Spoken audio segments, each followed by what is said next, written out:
Hello ചങ്ങായിസ്, നമുക്ക് അടിപൊളിയായിട്ട് ഒരു മിഡിൽ ഈസ്റ്റേൺ ബ്രേക്ക്ഫാസ്റ്റ് ആയിട്ടുള്ള ഷക്ഷുവയുടെ റെസിപ്പി നോക്കിയാലോ. ചപ്പാത്തിൻ്റെ കൂടെയും ബ്രെഡിൻ്റെ കൂടെ ഒക്കെ സെർവ് ചെയ്യാൻ പറ്റുന്ന ഐറ്റമാണ്. എന്നിട്ട് ഒരു കടയിലേക്ക് കുറച്ച് വെളിച്ചെണ്ണ വെച്ച ശേഷം ചെറുതായിട്ട് ചോപ്പ് ചെയ്ത വെളുത്തുള്ളിയും ഒരു പച്ചമുളക് ചെറുതായിട്ട് കട്ടയും ചേർക്കുന്നുണ്ട്. ഒരു സവോള ചെറുതായിട്ട് ചോപ്പ് ചെയ്ത് കുറച്ച് ഉപ്പും ചേർത്ത് നന്നായിട്ടൊന്ന് വഴറ്റിയെടുക്കുക. വഴന്ന് വരുമ്പോഴത്തേക്ക് 2 വലുപ്പമുള്ള തക്കാളി ചെറുതായിട്ട് കട്ട് ചെയ്തും കൂടി ചേർത്ത് നന്നായിട്ടൊന്ന് കുക്ക് ചെയ്തെടുക്കുക. കുക്കായി വരുമ്പോഴത്തേക്ക് നമുക്കിത് തക്കാളിയും സവോളയും നന്നായിട്ടൊന്ന് ഉടച്ചു കൊടുക്കുക.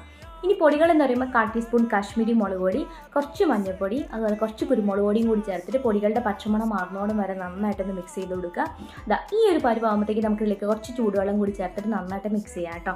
എന്നിട്ട് ഇത് നമുക്ക് ഇതുപോലെ ഒന്ന് റൗണ്ടായിട്ടൊന്ന് സെറ്റ് ചെയ്തെടുക്കുക. ഇനി ഇതിലേക്ക് നമുക്കൊരു 3 ഹോൾ ഇട്ടതിന് ശേഷം ഈ ഒരു ഹോളിലേക്ക് 3 കോഴിമുട്ട നമുക്ക് ചേർത്ത് കൊടുക്കാവുന്നതാണ്. ഇതിൻ്റെ ഒരു കോഴിമുട്ടയുടെ മുകളിലേക്കായിട്ട് കുറച്ച് ഉപ്പും കുറച്ച് കുരുമുളക് പൊടിയും കൂടി ചേർത്തിട്ട് അടച്ച് വെച്ച് കുക്ക് ചെയ്യുക. ഒരുപാട് കുക്കാവരുത് കേട്ടോ, ഹാഫ് ബോയിൽ മാത്രം ആയാൽ മതി. അപ്പോൾ നമ്മുടെ അടിപൊളി ഷക്ഷുക തയ്യാറാണ്. എല്ലാവരും ട്രൈ ചെയ്യണം. അപ്പോൾ വീഡിയോ ഇഷ്ടപ്പെട്ട ലൈക്ക് ചെയ്യാനും കമൻറ്റ് ചെയ്യാനും മറക്കരുത്. Thank you.